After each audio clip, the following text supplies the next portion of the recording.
গতকাল আমার ভাইয়ের কলিগের একটা ঘটনা শুনে মনটা এত পরিমাণ খারাপ হয়ে গেছে যেটা কল্পনার বাহিরে। যা খুবই কষ্ট লাগছিল যে আহারে! এটাই তো মানব জীবন। যেকোনো সময় আমাদের জীবনে যেকোনো ঘটনা ঘটে যেতে পারে। যেটা আকস্মিকভাবে ঘটে যাবে আপনিও বলতে পারবেন না, আমিও বলতে পারব না। সেই ঘটনাটাই আপনাদের সাথে শেয়ার করব আজকে। খুবই খারাপ লাগলো ঘটনাটা শুনে। যা খুবই একটি মর্মান্তিক ঘটনা। গতদিনে আমার ভাইয়ের কলিগ এক অফিসে চাকরি করে না। আমার ভাইয়ের কলিগের ভাই সে অ্যা রাস্তায় সড়ক দুর্ঘটনায় মারা গিয়েছে। এটা শোনার পর খুবই খারাপ লাগলো। যখন মারা গেছে, যেই স্থানে মারা গেছে, ওই স্থানের উপর দিয়েই তার বড় ভাই আ হোন্ডা নিয়ে অফিসে আসছিল। সে দেখলো যে ওখানে অ্যাক্সিডেন্ট হয়ে মারা গেছে, কয়েকজন পড়ে আছে অ্যাক্সিডেন্ট হয়ে। সে নিজেও জানে না যে সেখানে তার ভাই আছে। কি দুঃখজনক ঘটনা! সে যেয়ে যখন কয়েকজন লোককে টেনে উঠাচ্ছিল, উঠানোর সময় তখন তাকে বলল যে, "স্যার আপনি চলে যান।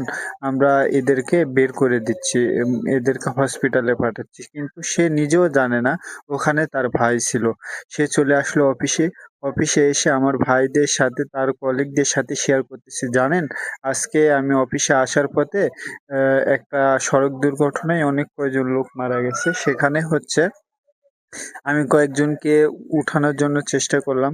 সেই খুবই দুঃখজনক মর্মান্তিক ঘটনা। সবাই মারা গেছে।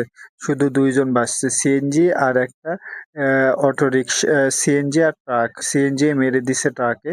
ট্রাকে এই দুর্ঘটনার পরেই ওখানে ও মানে স্পট ডেথ ৩ জন ওখানেই মারা গেছে। আর ২ জন খুবই গুরুতর অসুস্থ হয়ে রাজশাহী মেডিকেল কলেজে ভর্তি হয়ে আছে।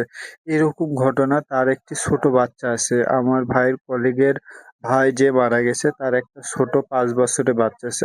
কত কষ্ট, কত দুঃখ, কত মর্মান্তিক সেই বাচ্চাটা। আর তার বাবাকে বাবা বলে ডাকতে পারবে না। বাবা তার মেয়েকে মা বলে ডাকতে পারবে না। কি দুঃখজনক ঘটনা। এরকম আকস্মিক মৃত্যু যেন আমাদের আপনাদের যেন কারোই না আসে।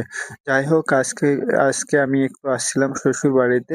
শ্বশুরবাড়িতে আসার পরে শ্বশুরবাড়ি থেকে এই যে দেখেন আমি আসার পরে বলতেছে, "কি খাবা?" আমি তো তেমন কিছু খাবো না। তারপরে ফুচকা, চটপটি, ভেলপুরি সবকিছু নিয়ে এসে দিছে আমার শ্বশুর-শাশুড়ি।